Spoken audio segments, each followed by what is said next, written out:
ಹಿಂದುಳಿದ ವರ್ಗಗಳ ಆಯೋಗದ ಅಧ್ಯಕ್ಷರಾಗಿರ್ತಕ್ಕಂಥ ಜಯಪ್ರಕಾಶ್ ಹೆಗಡೆ ಜಾತಿ ಗಣತಿಯ ವರದಿ ಸಲ್ಲಿಕೆ ಮಾಡಲಿದ್ದಾರೆ. ಬಹುನಿರೀಕ್ಷಿತ ಜಾತಿ ಗಣತಿಯ ವರದಿಯನ್ನು ಸಲ್ಲಿಕೆ ಮಾಡಲಿದ್ದಾರೆ. ನಾಳೆಯೇ ಮುಖ್ಯಮಂತ್ರಿ ಸಿದ್ದರಾಮಯ್ಯ ಅವರಿಗೆ ವರದಿ ಸಲ್ಲಿಕೆ ಆಗ್ತಾ ಇದೆ.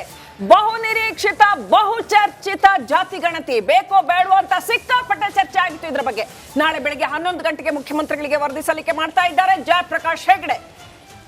ಜಾತಿ ಗಣತಿಯನ್ನ ಆ ವರದಿ ಸಲ್ಲಿಕೆನ ಯಾವಾಗ ಕೊಡ್ತೀರಾ, ವರದಿ ಯಾವಾಗ ಕೊಡ್ತೀರಾ ಅಂತ ಎಲ್ಲರೂ ಕೇಳ್ತಾ ಇದ್ರು. ಅದ್ರ ಬಗ್ಗೆ ಸಾಕಷ್ಟು ಬೇಕಾ ಬೇಡವಾ ಅಂತ ಕೂಡ ವಿವಾದ ಆಗಿತ್ತು.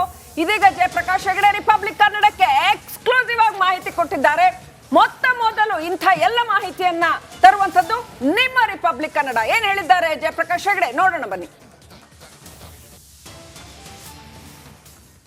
ರಾಜ್ಯ ಹಿಂದುಳಿದ ವರ್ಗಗಳ ಆಯೋಗದಿಂದ ಅರ್ಥಾತ್ ಜನಗಣತಿಯನ್ನು ನಾಳೆ ಸಬ್ಮಿಟ್ ಮಾಡಬಹುದು ಅನ್ನುವಂಥ ಒಂದಷ್ಟು ಲೆಕ್ಕಾಚಾರಗಳಿದ್ದಾವೆ. ಇದರ ಬಗ್ಗೆ ಒಂದಷ್ಟು ಮಾಹಿತಿಯನ್ನು ಪಡೆದುಕೊಳ್ಳೋಣ.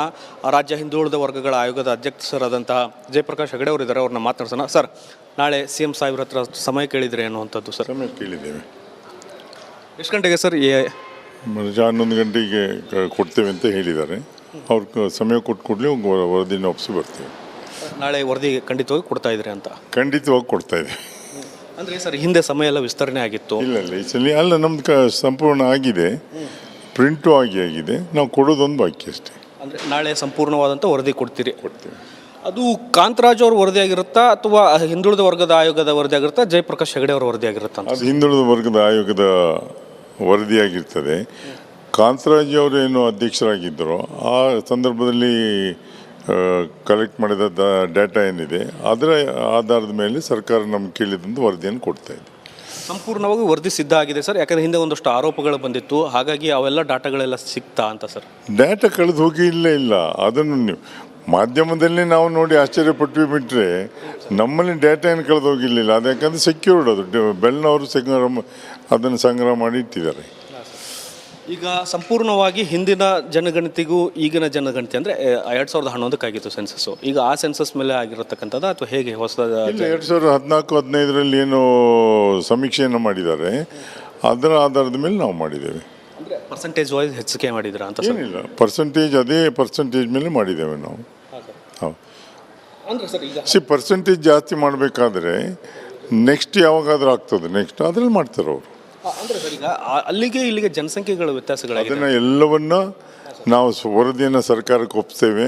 ಅದ್ರ ಮುಂಚೆ ನಮಗೇನು ಹೇಳಲಿಕ್ಕೆ ಬರೋದಿಲ್ಲ.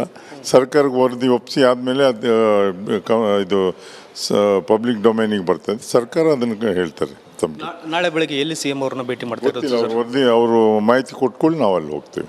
ಸಂಪೂರ್ಣವಾಗಿ ಆಯೋಗದ ಸದಸ್ಯರೆಲ್ಲರೂ ಹೋಗಿ ವರದಿ ಹೋಗ್ತೇವೆ. ನಾವು ಹೆಚ್ಚುವರೆಗೆ ಏನಾದರೂ ಒಂದಷ್ಟು ಶಿಫಾರಸುಗಳನ್ನೇನಾದ್ರು ಮಾಡ್ತಾ ಇದ್ದೀರಾ ಅಂತ ಸರ್? ಎಲ್ಲವೂ ವರದಿಯಲ್ಲಿ ಇರ್ತದೆ, ಸರ್ಕಾರ ಕೊಡ್ತೇವೆ, ಸರ್ಕಾರ ಅದನ್ನು ಆಮೇಲೆ ಹೇಳ್ತಾರೆ, ಅದನ್ನು ಒಪ್ಪಿ ಆದಮೇಲೆ. ನಾಳೆಗೆ ತಮ್ಮದು ಅವಧಿಯ ದಿನ ಮುಕ್ತಾಯ ಆಗ್ತಾ ಇರ್ತದೆ ಸರ್, ಮುಂದೆ ಹೇಗೆ ಏನು ಎತ್ತ ಅಂತ sir?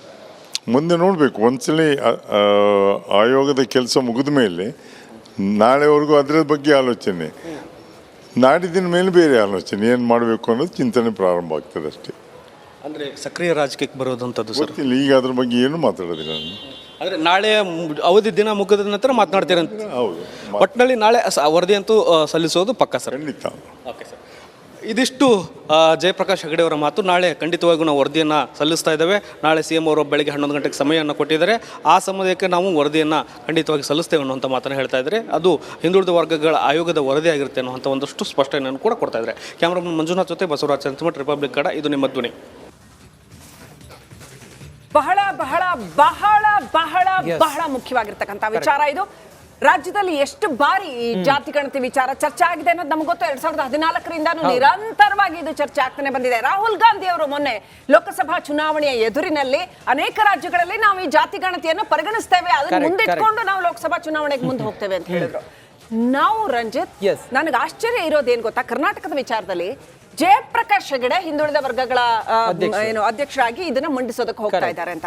Jayaprakash Hegde as a politician ನಾನು ಬಹಳ ವರ್ಷಗಳ ಕರ್ನಾಟಕ ಜನ ನೋಡಿದಾರೆ ಅವ್ರನ್ನ. ಸಂಸದರಾಗಿ ಯಾವುದೇ ರೀತಿಯ ಅವ್ರ ಮೇಲೆ ಆರೋಪ ಇಲ್ಲದೆ ಇರೋತ್ತ ಒಂದ್ ರೀತಿಯ ನಿರ್ವಿವಾದಾತ್ಮಕ ವ್ಯಕ್ತಿ ಅಂತ ಹೇಳ್ಬಹುದು. ಅದಂತ ಒಬ್ಬ ಎಲ್ಲಾ ಪಕ್ಷದವರು ವಿವಾದಾತೀತವಾಗಿ ಅವರನ್ನ ಅಭಿನಂದನೆ ಮಾಡುವಂತ ಒಬ್ಬ ವ್ಯಕ್ತಿ.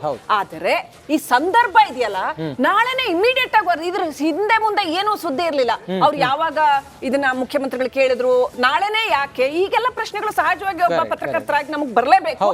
ಸೊ ಬರ್ತಾ ಇದೆ.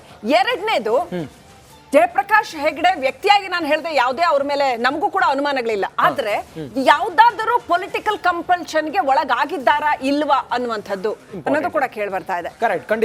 ಜೊತೆಗೆ ನಾಳೆ ಅವರು ನಾಳೆ ಸಲ್ಲಿಸಿದ ಮೇಲೆ, ವರದಿ ಸಲ್ಲಿಸಿದ ಮೇಲೆ ಮುಂದಿಂದು ಅಂತ ಹೇಳಿದ್ರು. ಇದನ್ನ ಪೊಲಿಟಿಕಲಿ ಲಿಂಕ್ ಮಾಡಬಾರ್ದೇನೋ, ಆದರೂ ಕೂಡ ಇದು ಎಲೆಕ್ಷನ್ ಸಂದರ್ಭ ಆದ್ರಿಂದ ಚಿಕ್ಕಮಗಳೂರು ಉಡುಪಿ ಕ್ಷೇತ್ರದಲ್ಲಿ ಶೋಭಾ ಕರಂದ್ಲಾಜೆ ಅವರು ನಿಲ್ಲಿಲ್ಲ ಅಂತಂದ್ರೆ ಜಯಪ್ರಕಾಶ್ ಹೆಗಡೆ ನಿಲ್ತಾರೆ ಅನ್ನುವಂಥದ್ದು, ಕಾಂಗ್ರೆಸ್ ಇಂದ ನಿಲ್ತಾರೆ ಅನ್ನುವಂತ ಮಾತು ಕೇಳಿ ಬರ್ತಾ ಇದೆ. ಸೊ ಈ ಎಲ್ಲ ಕೂಡ ಹೌದು ಅವರು. Of course these are all different dots, but connect ಮಾಡಿದಾಗ ಏನ್ ಸಿಗತ್ತೆ ಅನ್ನುವಂಥದ್ದು ಖಂಡಿತವಾಗ್ಲೂ ಕೂಡ